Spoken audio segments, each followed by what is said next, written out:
Hello everyone, this is Prem Pandey presenting before you the first chapter of class 8 NCERT Science। मैं ये science का chapter number 1 crop production and management class 8 का जो topic है वो आप सबके लिए लेके आया हूँ। बहुत ही रिक्वेस्टेड वीडियो है, बहुत सारे स्टूडेंट्स ने कमेंट में करके रिक्वेस्ट की थी इस वीडियो की, तो हम आज से साइंस का भी सीरीज स्टार्ट कर रहे हैं। कंटिन्यूसली हम सारे चैप्टर्स की वीडियोस प्लस सॉल्यूशंस लाते जाएंगे। हमारे चैनल पे बने रहिए आप लोग। अगर नए विजिटर हैं तो प्लीज चैनल को सब्सक्राइब कर दीजिए, क्योंकि सब्सक्राइब करेंगे और बेल आइकन को प्रेस करेंगे तभी नोटिफिकेशन अपडेट्स हमारे चैनल का आपको मिल पाएगा टाइम पे। तो इस वीडियो को हमने बहुत ही इंटरेस्टिंग तरीके से बनाया है, फिगर्स की मदद से, वीडियोस की मदद से बनाया है, और होप है कि आपको वीडियो पसंद आएगा। दोस्तों अगर वीडियो पसंद आए तो एक लाइक जरूर कर देना और वीडियो को अंत तक देखो। चैप्टर बड़ा है इसलिए हमने इसको 2 पार्ट में डिवाइड किया है। तो चलिए स्टार्ट करते हैं। Chapter number 1 crop production and management. Crop production and management, crop फसल उत्पादन और प्रबंधन। इस चैप्टर में हम फसल कैसे उगाते हैं, कौन कौन सी फसलें होती हैं, उसको उगाने से लेके काटने तक की प्रक्रिया इस चैप्टर में हम पढ़ेंगे। तो ये कुछ यहाँ पे इंट्रोडक्शन है। हाँ दोस्तों, एक बात और आपको बता दूं कि जो इंपॉर्टेंट पॉइंट्स है जो आपको इस चैप्टर में पढ़ने हैं वो हम अंडरलाइन कर देंगे। प्लीज पेन कॉपी लेके बैठिए ताकि आप नोट्स बना सकें और मेरे साथ बनी रहिए। मैं पूरे चैप्टर को आपको कहीं भी एक भी टॉपिक छूटने नहीं दूंगा, ये मेरा प्रॉमिस है आपसे। और जो भी आपको इंपॉर्टेंट लगे नोट्स बनाते जाइए, हम उसको अंडरलाइन भी कर देंगे। और हमने यहाँ पे इमेजेस की भी मदद ली है ताकि आपको जल्दी विजुलाइज हो सके, क्लियर हो सके topic. Paheli and Boojho went to their uncle's house during the summer. Paheli और बूझो एक भाई बहन रहते हैं, वो अपने अंकल के घर गर्मियों की छुट्टियों में जाते हैं। तो वो वहां पे क्या देखते हैं? खुरपी, सीकल, सोवल, प्लाव, मतलब कि खुरपी देखते हैं, हसिया देखते हैं, हल देखते हैं, इत्यादि ये सारी चीजें वो खेतों में देखते हैं। और पहली क्या सोचता है? पहली बोलता है कि मैं इन सब चीजों के बारे में जानता हूँ, इन औजारे के बारे में जानना चाहता हूँ कि ये सब कहाँ प्रयोग होते हैं, कैसे प्रयोग होते हैं। तो हम इस चैप्टर में पहली को बताएंगे कि इन औजारों का कहाँ और कैसे यूज किया जाता है। हमने चैप्टर में पढ़ा है, हमने पहले पढ़ चुका है कि सारे लिविंग ऑर्गेनिजम्स को खाने की जरूरत होती है, फूड को जरूरत होती है जिंदा रहने के लिए। जो प्लांट्स होते हैं वो तो अपना खाना खुद बना लेते हैं। Can you recall how green plant synthesis their own food? हाँ, हमें पता है कि ग्रीन प्लांट्स कैसे फूड बनाते हैं अपना फोटोसिंथेसिस के प्रोसेस से। क्लोरोफिल, उनके अंदर एक पिगमेंट होता है जिससे वो अपना खुद खाना बना सकते हैं। लेकिन जो एनिमल्स होते हैं, इंसान भी, एनिमल्स और इंसान भी, वो अपना खाना कैसे बनाते हैं, वो अपना खाना कहाँ से लाते हैं। लेकिन इससे पहले हमें ये जानना जरूरी है कि हमें खाने की जरूरत पड़ती क्यों है। हम पहले से जानते हैं कि खाना हमें क्या देती है? एनर्जी देती है, जिससे हम क्या करते हैं? Utilise by organism for carrying out their various body function. जो कि हम मानव द्वारा या एनिमल्स द्वारा या ऑर्गेनिजम्स द्वारा जो एनर्जी मिलती है हमें खाने से, उसका हम प्रयोग कहाँ करते हैं? जो बॉडी में प्रक्रिया चलती है, बहुत सारी जो गतिविधियां चलती है, उसमें हमारी जो एनर्जी मिलती है हमें खाने से वो खत्म हो जाती है। जैसे कि डाइजेशन, रेस्पिरेशन, एक्सक्रिएशन, ये सब प्रक्रिया है जो हमारे बॉडी के अंदर चलती हैं, जिसके लिए हमें एनर्जी की जरूरत पड़ती है। हम अपना खाना पौधों से भी लेते हैं और जानवरों से मिलता है, दोनों से हमें अपना खाना मिलता है। अब बात यहाँ पे ये आती है कि जब हमें हर व्यक्ति को यहाँ पे इतनी भारी मात्रा की पॉपुलेशन, इतना सारा पॉपुलेशन है हमारे वर्ल्ड का, और इतनी भारी मात्रा में जब खाने की जरूरत है तो इतना सारा खाना हमें मिलेगा कहाँ से? तो उसके लिए क्या करना पड़ेगा हमें? Food has to be produced on a large scale. खाने को बहुत बड़ी मात्रा में उगाना पड़ेगा। और इसे करने के लिए हमें किन की चीजों की जरूरत है? लगातार उत्पादन करने की जरूरत है, प्रॉपर मैनेजमेंट, उचित प्रबंधन करने की जरूरत है, और डिस्ट्रीब्यूशन ऑफ फूड, और जो हम उगाते हैं उसको हर पार्ट में, देश के हर पार्ट में पहुंच सके, उसका भी प्रबंधन हमें करना होगा। तो ये तो था इंट्रोडक्शन पूरा, और मेन चैप्टर यहां से स्टार्ट होता है एग्रीकल्चर प्रैक्टिसेस, मतलब कि कृषि गतिविधियां। कौन कौन सी गतिविधियां होती हैं क्रॉप को बोने से लेके काटने तक के जो समय होता है, उसमें कौन कौन सी गतिविधियां एक फार्मर, एक किसान करता है, वो सब हम इस चैप्टर में पढ़ेंगे।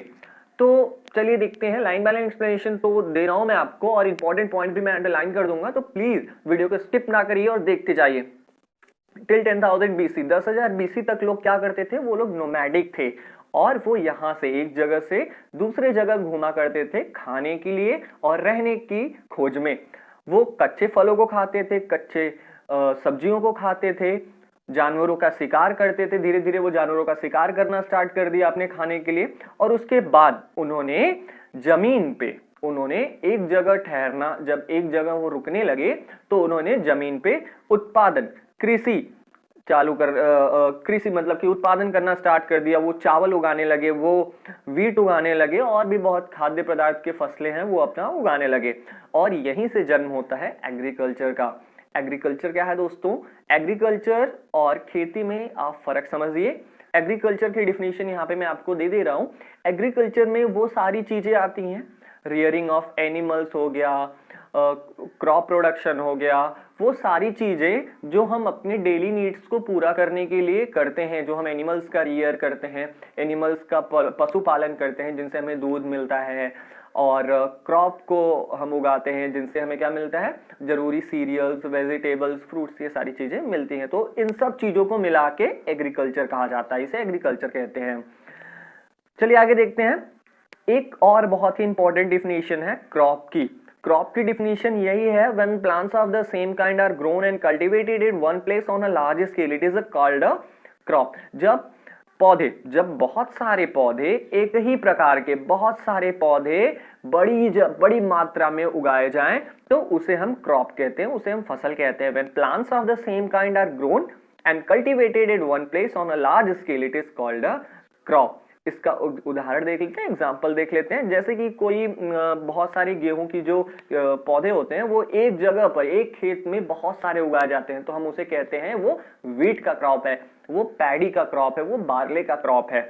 तो ये सारी चीजें ये होती हैं क्रॉप। क्रॉप बेसिकली क्या होता है, आप एक लाइन में जान लीजिए कि बहुत सारे एक प्रकार के पौधे भारी मात्रा में जहां उगाए जाते हैं वो होता है क्रॉप, उसे हम कहते हैं फसल।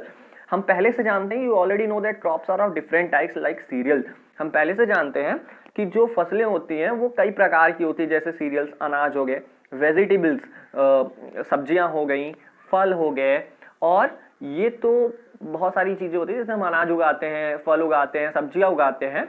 लेकिन हम जिस सीजन में वो उगते हैं उस सीजन के आधार पर हमने इन्हें मुख्यतः तीन प्रकार में डिवाइड किया है, 2-3 प्रकार में हमने इन्हें डिवाइड किया है, विभाजित किया है। India is a vast country, India हमारी बहुत बड़ी कंट्री है जहां पे क्लाइमेटिक कंडीशन जैसे कि तापमान, नमी और वर्षा एक जगह से दूसरे जगह पे क्या करती है, अलग होती है, वैरी करती है। मतलब यहाँ पे थोड़ी कम बारिश है तो वहां पे ज्यादा बारिश, यहाँ पे कम गर्मी है वहां पे ज्यादा गर्मी होगी, तो तापमान और रेनफॉल वो अलग अलग जगह पे अलग अलग है।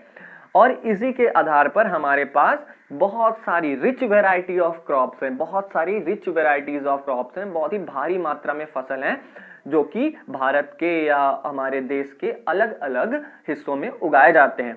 इतने भिन्नताओं के बाद भी, डिस्पाइट दिस डाइवर्सिटी, हम क्रॉप्स को, फसलों को मुख्यतः 2 भागों में विभाजित करते हैं। पहला हो गया हमारा खरीफ क्रॉप। ये बहुत ही इंपॉर्टेंट पॉइंट है दोस्तों, खरीफ क्रॉप, रबी क्रॉप को अंडरलाइन कर दीजिएगा, इसके डिफिनेशन पूछे ही जाते हैं। तो 2 बहुत ही मेन टाइप ऑफ क्रॉप होते हैं, जैसे कि एक हो गया खरीफ क्रॉप। खरीफ क्रॉप क्या होता है? खरीफ क्रॉप हमारे वो क्रॉप होते हैं जो कि रेनी सीजन में उगाए जाते हैं, जो कि बरसात के मौसम में उगाए जाते हैं। बरसात का मौसम हमारे यहाँ जून से सितंबर के बीच में होता है ना, तो जून से सितंबर के बीच में जो भी फसल उगाए जाते हैं वो हम उन्हें खरीफ क्रॉप कहते हैं। जैसे कि धान हो गई, धान की खेती, चावल की खेती, मेज हो गया, सोयाबीन हो गया, ग्राउंड नट हो गया, कपास हो गया, ग्राउंड नट मतलब मूंगफलियां हो गई, ठीक है। तो ये सारी चीजें हमारी खरीफ क्रॉप में आती है। खरीफ क्रॉप बेसिकली आप जान लीजिए जो कि जून से सितंबर के महीने में जिसकी बुआई और कटाई होती हो वो है खरीफ क्रॉप।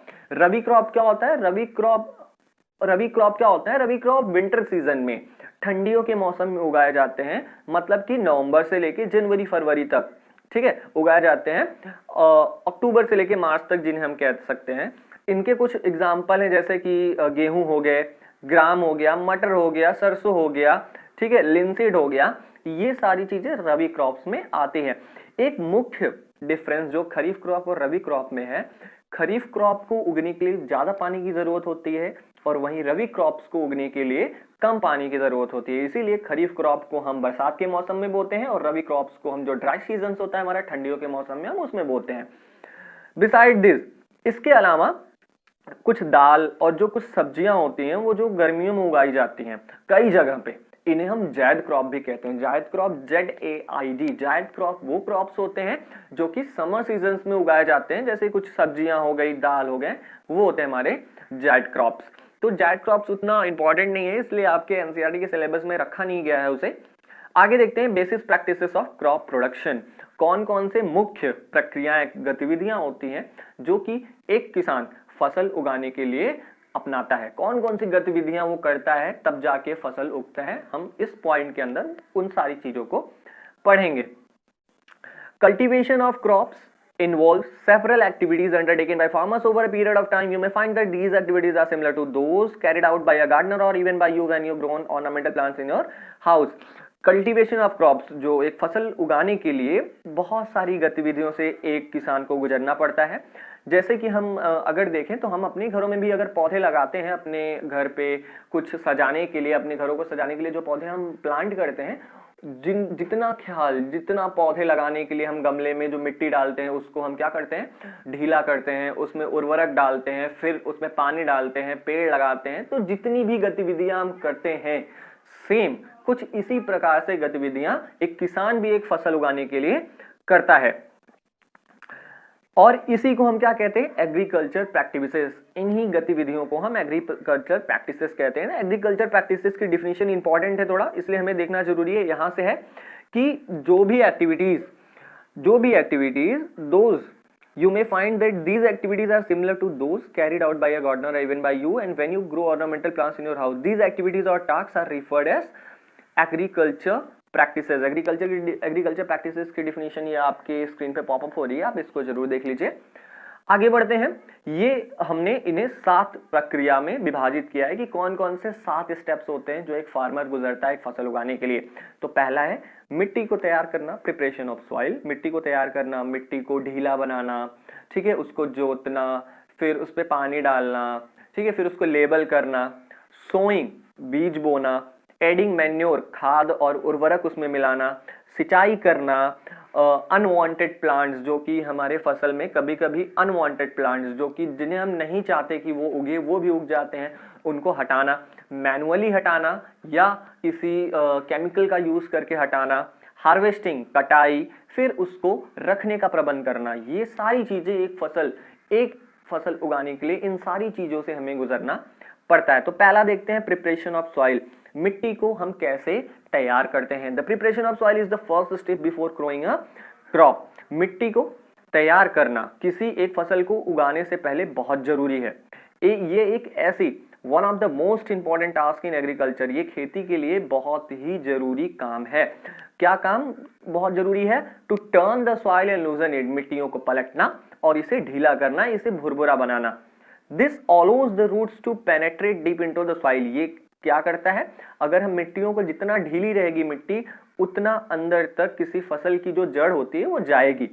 और जो लूज सॉइल, जो ढीली मिट्टी होती है, अलाउज द रूट्स, वो जड़ों को अलाउ करती है, परमिट करती है कि ताकि वो आसानी से ब्रीथ कर सके, सांस ले सके। इवन वो जितने भी अंदर, अगर जो मिट्टी रहेगी हमारी वो भुरभुरी रहेगी, ढीली रहेगी, तो जो फसल की जड़ें वो चाहे जितनी भी अंदर चली जाए, वो अच्छे से हम ऑक्सीजन और कार्बन डाइऑक्साइड का एक्सचेंज कर सकते हैं। वो What does the loosening of soil allow the roots to breathe easily? यहाँ पे एक क्वेश्चन बनता है कि जो ढीली मिट्टी रहती है वो क्यों, वो जड़ों को क्यों परमिट करती है, क्यों अनुमति देती है कि वो आसानी से सांस ले सके, ब्रीथ कर सके। द लूजेंड सॉइल, यहाँ इसका आंसर यहाँ पे मिल जाएगा आपको। The loosened soil helps in the growth of earthworm. जो ढीली मिट्टी होती है वो अर्थवर्म, केचुए और जो छोटे छोटे माइक्रोब्स होते हैं जो कि मिट्टी में ऑलरेडी मौजूद रहते हैं, वो क्या करते हैं, उनको बढ़ावा देता है। जो ढीली मिट्टी रहती है ये इनको क्या करता है, बढ़ावा देता है, ये अधिक मात्रा में और पैदा होने लगते हैं। इन ऑर्गेनिजम्स को, इन छोटे छोटे कीड़े मकोड़ों को किसान का दोस्त कहा गया है। क्यों कहा गया है? क्योंकि ये क्या करते हैं, ये मिट्टियों को उलट पलट देते हैं, उसको क्या करते हैं, भुरभुरा बना देते हैं, इसको ढीला बना देते हैं मिट्टियों को, और उसमें ह्यूमस भी मिला देते हैं। ह्यूमस क्या होता है दोस्तों? ह्यूमस आप कह सकते हो कि जो डेड प्लांट्स और जो डेड ऑर्गेनिज्म जो उस मिट्टी में मर गए रहते हैं, उनको डिकम्पोज करके वो फिर से उसी मिट्टी में मिलाता है, जिससे मिट्टी को न्यूट्रिएंट्स मिलता है। ठीक है, but why does the soil need to be turned. लेकिन अब यहाँ पे एक क्वेश्चन और बनता है कि मिट्टी को पलटने की और ढीला करने की क्यों जरूरत पड़ती है। तो देखते हैं हम। You have learned in the previous classes that soil contains mineral. हमने अपने पिछली क्लासेस में पढ़ा है कि मिट्टी मिनरल्स, वाटर, एयर और कुछ अन्य लिविंग ऑर्गेनिज्म जीवों को अपने साथ कैरी करता है। मतलब कि मिट्टी में कई प्रकार के मिनरल, पानी, हवा और कुछ अन्य जानवर भी पाए जाते हैं। इसके साथ ही साथ जो मरे हुए पेड़ पौधे रहते हैं, मरे हुए जो पौधे रहते हैं, जो जानवर रहते हैं, वो क्या करते हैं, वो सॉइल ऑर्गेनिज्म, जो अर्थवॉर्म हो गए हमारे और जो माइक्रोब्स हो गए, उनके द्वारा डिकम्पोज कर दिया जाता है। इन दिस वे, इस तरीके से various nutrients held in the dead organisms are released back into the soil. इस तरीके से जो वो मरे हुए जानवर जिनके अंदर न्यूट्रिएंट्स रहता है, वो फिर से वापस हमारी मिट्टी में आ जाता है और ये जो न्यूट्रिएंट्स रहते हैं वो प्लांट्स के द्वारा एब्जॉर्ब कर लिए जाते हैं। Since only a few centimetres of the top layer of soil supports plant growth, turning and loosening of soil brings the nutrient rich soil to the top so that plants can use these nutrients। क्योंकि हमें पता है कि केवल जमीन के सतह से कुछ सेंटीमीटर तक ही जो प्लांट होता है, जो पौधा होता है, वो ग्रोथ, पौधे की ग्रोथ के लिए, पौधे के उत्पादन के लिए बहुत जरूरी होता है। केवल कुछ सेंटीमीटर, शुरुआत से सतह से केवल कुछ सेंटीमीटर तक ही पौधे न्यूट्रिएंट्स, वाटर, मिनरल्स लेते हैं। और इसलिए अगर जो उपजाऊ मिट्टी है वो अगर नीचे से ऊपर आती है तो उसमें ज्यादा न्यूट्रिएंट्स रहेंगे और प्लांट अच्छी तरीके से ग्रो कर पाएगा। दस turning and loosening of soil, और इसीलिए मिट्टियों को पलटना और उसे ढीला करना बहुत ही जरूरी है एक फसल उगाने के लिए। और इसी प्रोसेस को, the process of loosening and turning of the soil, और इसी प्रोसेस को, मिट्टियों को पलटने का और ढीला करने के प्रोसेस को हम टीलेज, टीलिंग या प्लॉइंग कहते हैं, जिसे हम हिंदी में जुताई भी कहते हैं। और ये किसके द्वारा किया जाता है? Plug. This is done by using a plough. Plough क्या होता है? हल जिसे हम कहते हैं, वो होता है हमारा plough. Plough are made of wood और आयरन। आप देख सकते हैं कि जो प्लॉ होता है वो किसकी मदद से बना होता है? वो या तो लकड़ी से बना होगा या तो लोहे से बना होगा। और अगर मिट्टी बहुत ज्यादा सूखी है, if the soil is very dry, इसे पानी, मतलब जोतने से पहले हम पानी देते हैं ताकि मिट्टी क्या हो जाए, थोड़ी नम हो जाए, थोड़ी क्या हो जाए, थोड़ी उसको बोलते हैं कि नम हो जाए, जिससे हल आसानी से चल सके। The plugged field may have big pieces of soil called cramps। जो जुताई किए हुए खेत होते हैं उसमें आप देखते हैं बड़े बड़े ढेले टाइप के, बड़ी बड़ी मिट्टियों के, मतलब कि पत्थर टाइप के बन जाते हैं, उन्हें हम क्या कहते हैं? क्रम्स। आप फिगर के थ्रू देख लीजिए, ये होते हैं क्रम्स, जो कि जुताई के बाद जो बड़े बड़े मिट्टी के टुकड़े निकलते हैं वो होते हैं क्रम्स। और इन क्रम्स को तोड़ना बहुत जरूरी होता है। तो हम इन्हें तोड़ते कैसे हैं? प्लैंक की मदद से तोड़ते हैं। हम अपने ट्रैक्टर्स में लगा के, या कभी कभी आप देखते होंगे गांव में एक पटरी टाइप का रहता है और पटरी पे लोगों को बैठने के लिए कहा जाता है और वो बैलों से या जानवरों से खिंचाई करवाई जाती है ताकि जो क्रम्स हैं वो टूट जाएं, ब्रेक हो जाएं। और the field is labelled. Field को लेबल किया जाता है किस लिए? जुताई करने के लिए, बुआई करने के लिए, फॉर सोइंग, बुआई करने के लिए, एज वेल एज, और इरिगेशन मतलब सिंचाई करने के लिए भी हम फील्ड को क्या करते हैं? लेबल करते हैं, प्लेन करते हैं। और ये लेबलिंग किससे की जाती है? लेबलर की मदद से की जाती है। लेबलर आप सब जानते होंगे, आपके गांव में, आपके शहरों में ट्रैक्टर से बांध के खेतों को लेवल किया जाता है, वो एक सतह के रूप में कर दिया जाता है, प्लेन कर दिया जाता है। समटाइम्स, कुछ समय तो क्या होता है? Manure is added to the soil. जो खाद होते हैं, खाद क्या होता है आप जानते हैं दोस्तों? हमारी जो नेचुरल फर्टिलाइजर्स होते हैं, जिन्हें हम कहते हैं काऊ डंग हो गया, ये सब सारी चीजें मैन्योर में आती है हमारे। तो कभी कभी क्या होता है, जुताई करने के पहले ही हम मैन्योर खेतों में डाल देते हैं ताकि जब जुताई की जाए तो जब मिट्टी पलटे तो अच्छे से मैन्योर उस मिट्टी में मिल जाए और वो पौधों को हमारे उगने में और अच्छा मदद करे। इससे क्या होता है? इससे प्रॉपर मिक्सिंग हो जाती है, मतलब कि जो खाद होते हैं वो मिट्टी से अच्छी तरीके से मिल जाते हैं। और जो बुआई से पहले हम मिट्टियों को पानी भी देते हैं ताकि जो मिट्टी है वो पूरी तरीके से क्या हो जाए? एकदम नम हो जाए, एकदम सॉफ्ट हो जाए। ठीक है, तो होप आपको ये समझ में आया होगा। अगला टॉपिक देखते हैं, एग्रीकल्चर इंप्लीमेंट्स। मतलब कि जुताई और बुआई के लिए कौन कौन सी औजारों की जरूरत पड़ती है वो देख लेते हैं, कौन कौन सी है। बिफोर सोइंग द सीड्स, जो बुआई के पहले ये बहुत जरूरी है कि जो सॉइल्स हैं, जो मिट्टी है, उसको दाने के समान, मतलब जितना छोटा हम कर सकते हैं उतना छोटा कर दे, ताकि हमें बहुत ज्यादा उत्पादन, फसल का उत्पादन मिले। और ये किया किससे जाता है? ये अलग अलग प्रकार के औजारों की मदद से किया जाता है। इसमें मुख्य औजार कौन कौन से हैं? प्लाव है, हो है, कल्टीवेटर है। प्लाव मतलब हल होता है, हो मतलब कुदाल होती है, और कल्टीवेटर आप जानते हैं जो ट्रैक्टरों में बांध के आमतौर पे जो जुताई होती है उसे हम कल्टीवेटर कहते हैं। तो आप देख सकते हैं प्लाव ये है प्लाव, ये है हो, और ये है कल्टीवेटर। ठीक है, ये जो दिख रहा है आपको ट्रैक्टर के पीछे लगा है, ये है कल्टीवेटर, ये है हो, और ये है आपका हल। इनके बारे में हम एक एक करके पढ़ेंगे, तब हम आपको फिगर से समझाएंगे ये क्या चीजें होती हैं। सबसे पहला आता है plough. This is being used since ancient times for tilling the soil. ये बहुत ही पुराने समय से जुताई के लिए हमारे गांव में यूज किया जाता है। इसका किन किन चीजों के लिए यूज होता है? मतलब कि उर्वरक को मिलाने के लिए, मिट्टी में मिलाने के लिए, फसल में मिलाने के लिए इसकी जरूरत पड़ती है, और जो अनवांटेड प्लांट्स हैं उनको हटाने के लिए, और स्क्रैपिंग ऑफ सॉइल करने के लिए हम हल की मदद लेते हैं। This implement is made of would. ये किसका बना होता है? ये लकड़ी का बना होता है। जैसा कि आप फिगर पे देख सकते हैं, ये लकड़ी का बना होता है, और ये खींचा जाता है बैलों द्वारा, मतलब कि 2 बैल होते हैं उनके द्वारा ये खींचा जाता है। तो बैल की जगह और भी एनिमल्स हो सकते हैं, जैसे हॉर्सेस हो गए, कैमल्स हो गए। और ये क्या, ये अपने साथ it contains a strong triangular iron strip called ploughshare. आप देख रहे हो जो नीचे वाला हिस्सा है, जो लोहे का हिस्सा है, वो त्रिकोण होता है, इसे हम प्लक्सेर कहते हैं। इसका जो मेन पार्ट होता है, जो हल का मेन पार्ट होता है, वो ये देख रहे हैं आप, जो लंबा सा लकड़ी का ये लॉग है, ये होता है, इसे हम प्लग सैफ्ट कहते हैं। और प्लग सैफ्ट के जहां से ये प्लक्सेर होता है, उसके जस्ट अपोजिट दिशा में एक हैंडल होता है पकड़ने के लिए। ठीक है, the other end is attached to a beam. और जो इसका दूसरा हिस्सा होता है वो देखिए बैल के, यहाँ पे देखिए आप देख रहे हैं बैल के गले में ये जो बीम लगी हुई है इससे जुड़ा हुआ है। तो ये होता है, क्या बोलते हैं उसे, ये बुल स्नेक में उसका अदर पार्ट जुड़ा होता है। 1 पेयर ऑफ बुल, जो कि एक बैलों का जोड़ा और एक आदमी इसे आसानी से चला सकते हैं। The indigenous wooden plug is increasingly being replaced by iron plug. जो पुराने जमाने के हल थे वो अब लोहे के जो हल हैं, इससे आजकल जुताई हो रही है, हम उनका ज्यादा यूज नहीं करते। जो वुडन प्लाउस थे हम उनका ज्यादा यूज नहीं करते, अब हम आयरन प्लाउस का यूज करते हैं इन दिनों।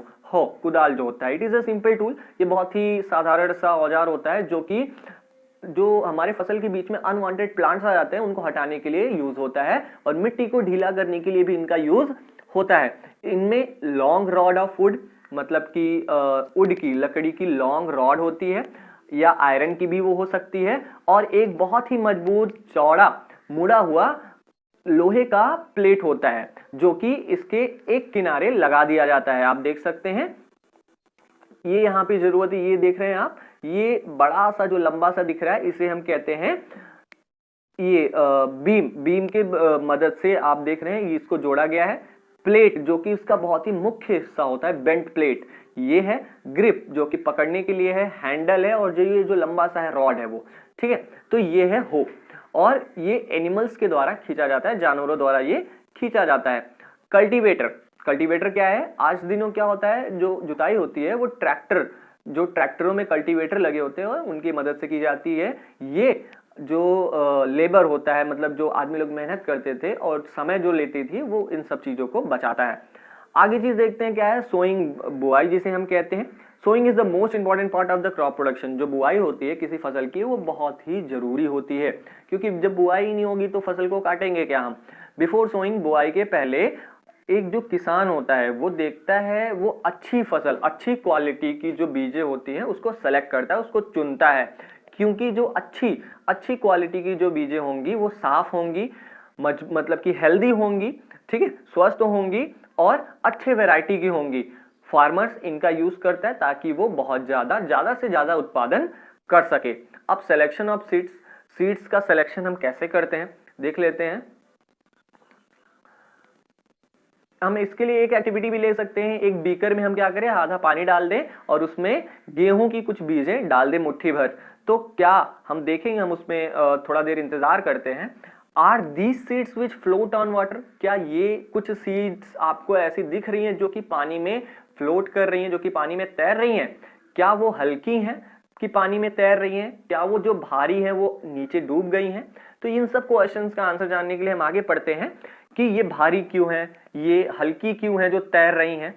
तो ये हल्की इसलिए होती हैं क्योंकि वो डैमेज्ड होती हैं, क्योंकि वो क्या होती हैं, अंदर से खोखली हो चुकी होती हैं, इसलिए वो उनमें वजन बिल्कुल नहीं रहता और वो पानी पे तैरती हैं। This is a good method, ये बहुत ही अच्छा प्रक्रिया है, बहुत ही अच्छा माध्यम है ये पता लगाने के लिए कि कौन सी बीज हेल्दी है, कौन सा बीज बोने लायक है और कौन सा बीज बोने लायक नहीं है। छांटने की ये सबसे अच्छा माध्यम है कि हम अच्छे बीजों को छांट लें और जो हॉलो, जो लाइटर, जो खत्म हो गए, जो अनहेल्दी बीज हैं उनको हम निकाल दें।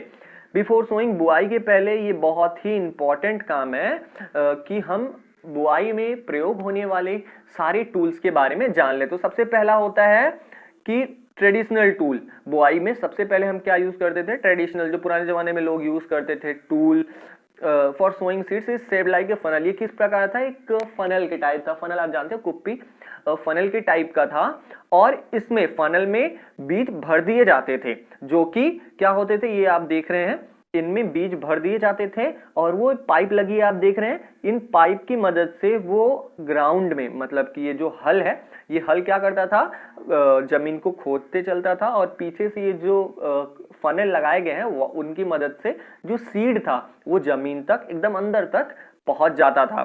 तो ये तो था हमारा ट्रेडिशनल मेथड जिनमें हम यूज करते थे। अब हम कौन सा मेथड यूज करते हैं? Seed drill. अब हम किसका यूज करते हैं? अब हम सीड ड्रिल का यूज करते हैं। ये देख रहे हैं आप, सीड ड्रिल ये है। सीड ड्रिल क्या होता है? आपने देखा होगा आपके खेतों में, जहां जहां बड़े खेत होते हैं वहां पे क्या होता है, सीड ड्रिल का मदद से हम बीज को बोते हैं। ये किस प्रकार का होता है? This tool shows the seeds uniformly eight proper distances. ये किसी बीज को उचित, मतलब कि एक बराबर स्थान पे बोता है। जैसे 10 सेंटीमीटर पे एक बीज है तो दूसरा भी अगले 10 सेंटीमीटर पे होगा, तीसरा अगले 10 सेंटीमीटर पे होगा। उचित दूरी पे और उचित गहराई में सीड ड्रिल जो मशीन होती है वो बीजों को बोता है। इससे क्या होता है? इससे, और ये मिट्टी भी ऊपर से डाल देता है बीज बोने के बाद, ये ऊपर से मिट्टी भी कवर कर देता है, जिससे कि जो हम बीज बो रहे हैं उससे पक्षियां चुग ना ले, पक्षियां उठा ना ले जाएं। बुआई के लिए जो सीड ड्रिल मशीन का यूज होता है, ये समय बचाता है, मेहनत बचाता है। तो ये सब चीजें हमने अभी देखा है, इस चैप्टर में अब तक पढ़ा है। बाकी पार्ट हम नेक्स्ट वीडियो में लेके आएंगे। हमारे चैनल के साथ बने रहिए, हम वो सब कुछ हर संभव प्रयास करते हैं ताकि आपको एकेडमिक्स में हेल्प मिल सके। तो मिलते हैं अपने अगली वीडियो में दोस्तों, तब तक।